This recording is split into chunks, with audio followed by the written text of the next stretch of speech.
الحمد لله رب العالمين والصلاة والسلام على من بعثه الله رحمة للعالمين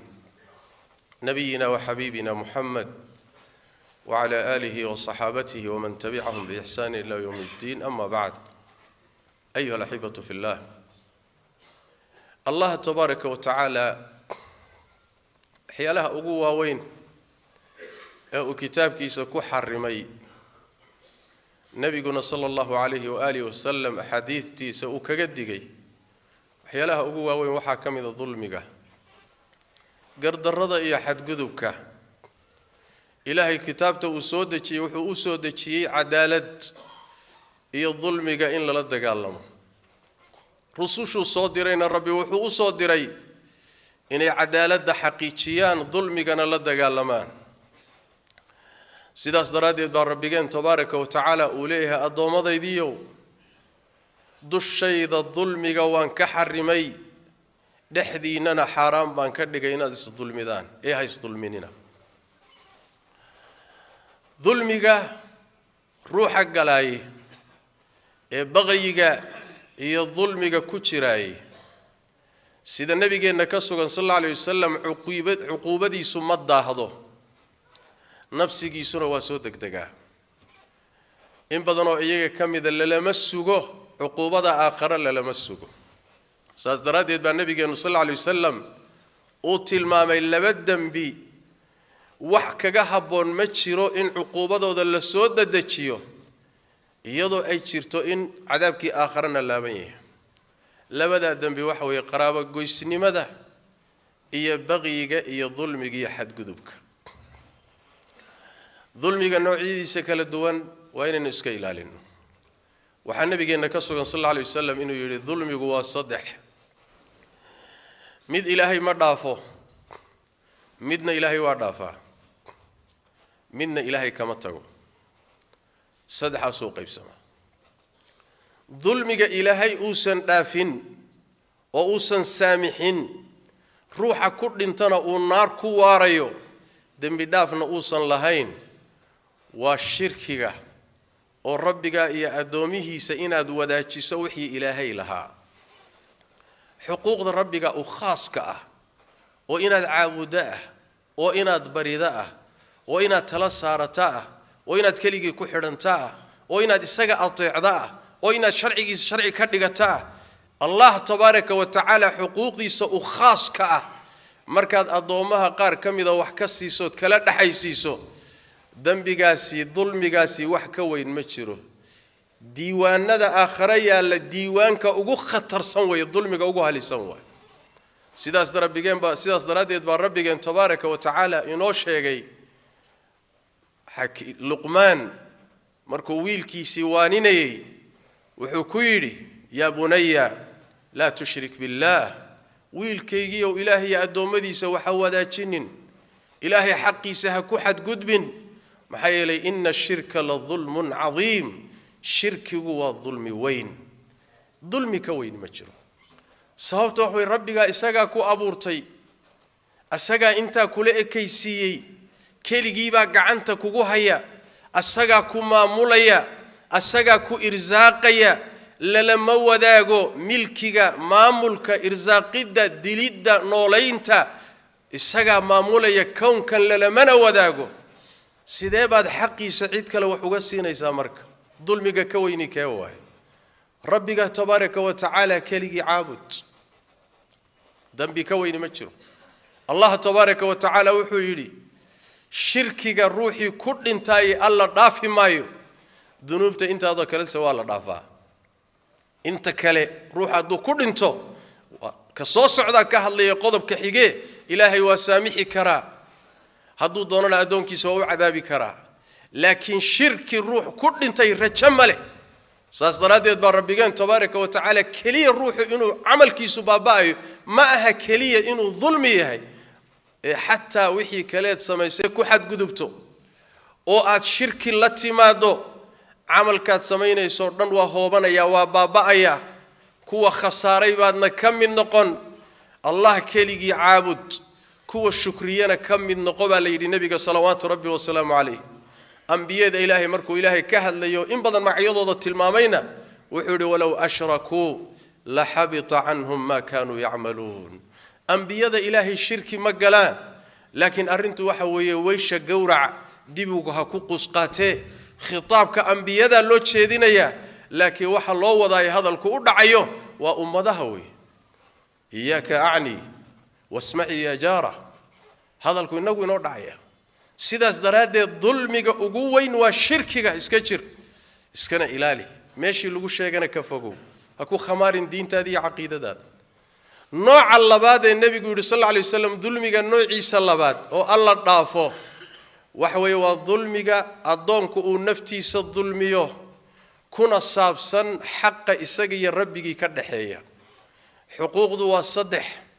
حق إلهي أقونيه وأضوم ضينا حبك كلهين حق الضوامضة أخاص إيه حق الله نقيب كليه هي الضوامضة نقيب كليه اسكتشرا سيدا سيفوق هذا أقيبيان ذنوب تأد قليسو هديت هي حق ربي كليه الضوامضة أين الشقة كلهين علاقة أيسان للهين وحي ربك كار ريبي بعد قشي وحكو أمري واجبات ضيع ذي وحقوق ذا أذي ربك إذن كرد حيسان عدك لعلاقة لهين ذنوب تهلك لقاله إلهي تبارك طبعا شركية كسوكية الله وارضافا لأن ربك تبارك وتعالى ونحريس بديه نحريس تيسونا وكبضان تهي عذاب كيسي عرديسة سيدا القرآن كنا تلمام النبي كنا شاكي صلوات ربي والسلام عليه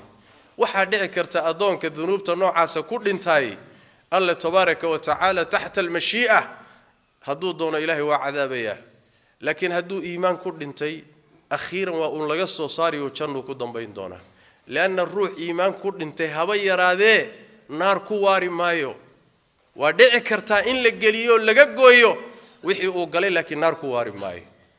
waxaa kaloo dhici karayta rabbi tabaaraka wa ta'ala inuu iska saamaxo iska cafiyana waa suurtagal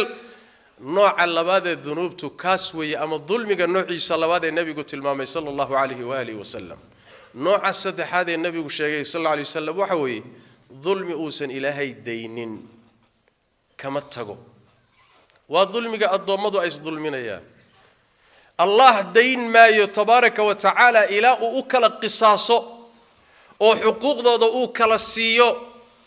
iska dhaaf aadamaha iyo jinka iyo mukallafiinta iska badaay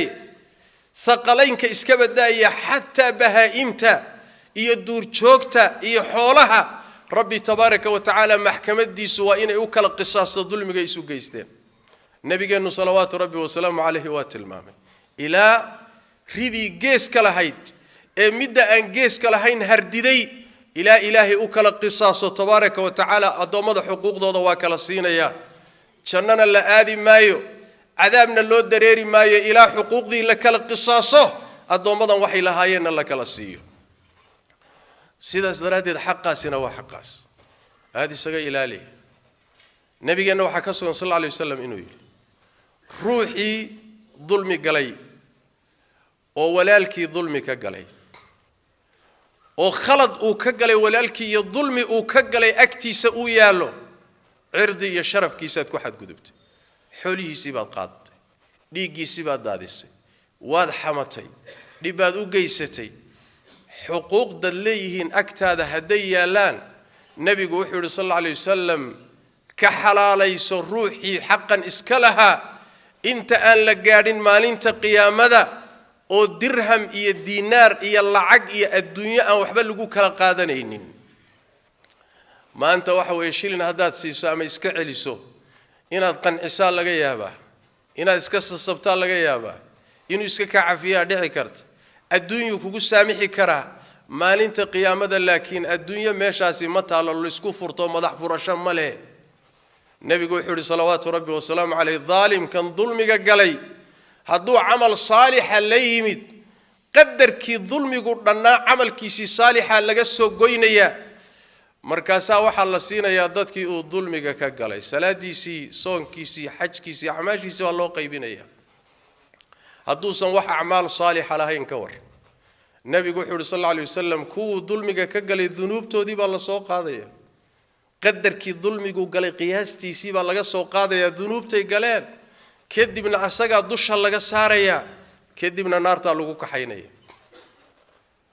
xadiis kale nabigeenu sallallahu alayhi wasallam wuxuu yiri war ma taqaanaan ruuxa caydha ummadayda ruuxa caydha ma taqaanaan waxay rasuulka ilaahay anaga cayd waxaan u naqaanaa inaan xoolo haysan lacag haysan hanti lahayn saasaan u naqaanaa cayd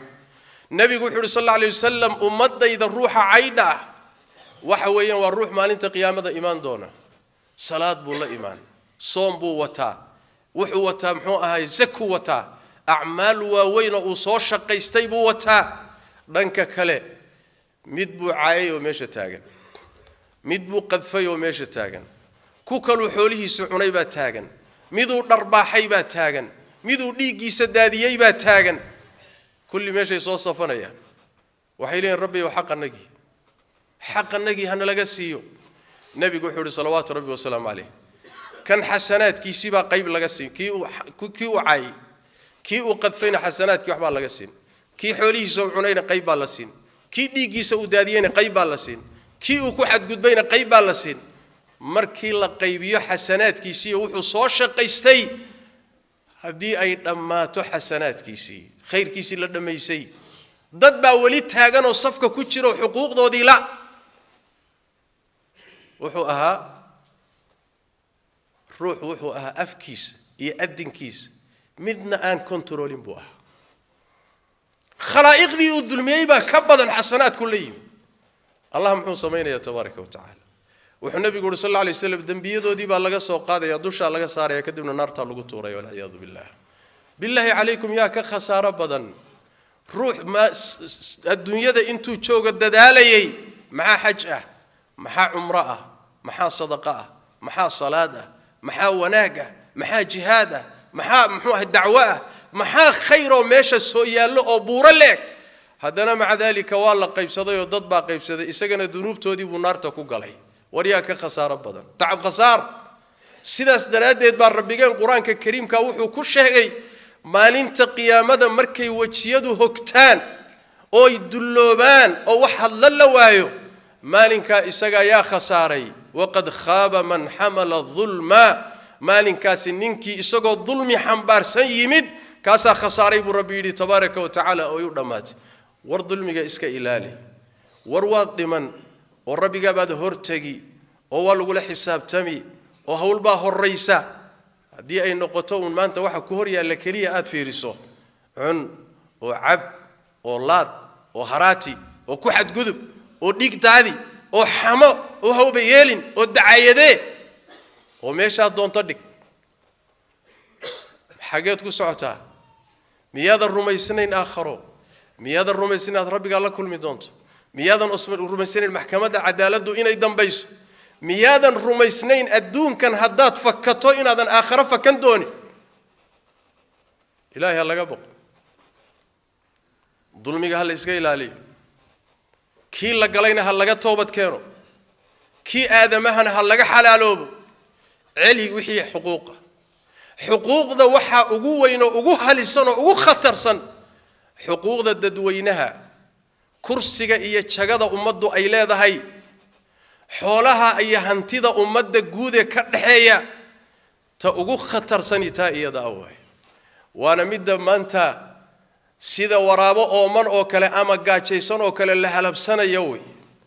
ood moodo rabbi tabaaraka wa taala quraankiisa iyo sunnada nabi inay xalaaleeyeen oon xaaraantaba ku jirin waay nin walba meeshaad ka soo gaadho gooso nin walba meeshaad ka hesho qaado nin walba saad u hesho u qaado gurta oo cuna oo ka dherka oo guriga ka dhista oo waxa doontaan sameeya laakiin geerina waa dambaysa محكمة ربنا وصوصعتا ساديلي هذا كوتالا صلوا وسلموا على خاتم الأنبياء والمرسلين اللهم صل وسلم وبارك على عبدك ورسولك محمد وعلى آله وصحبه أجمعين وارض اللهم عن الصحابة والتابعين وتابعيهم ومن تبعهم بإحسان إلى يوم الدين اللهم إنا نسألك الهدى والتقى والعفاف والغنى ربنا ظلمنا أنفسنا وإن لم تغفر لنا وترحمنا لنكونن من الخاسرين اللهم يا حي يا قيوم برحمتك نستغيث ردنا إليك ردا جميلا ووفقنا لما تحب وترضى اللهم اغفر للمسلمين والمسلمات والمؤمنين والمؤمنات الأحياء منهم والأموات برحمتك يا أرحم الراحمين وسبحانك اللهم بحمدك نشهد أن لا إله إلا أنت نستغفرك ونتوب إليك.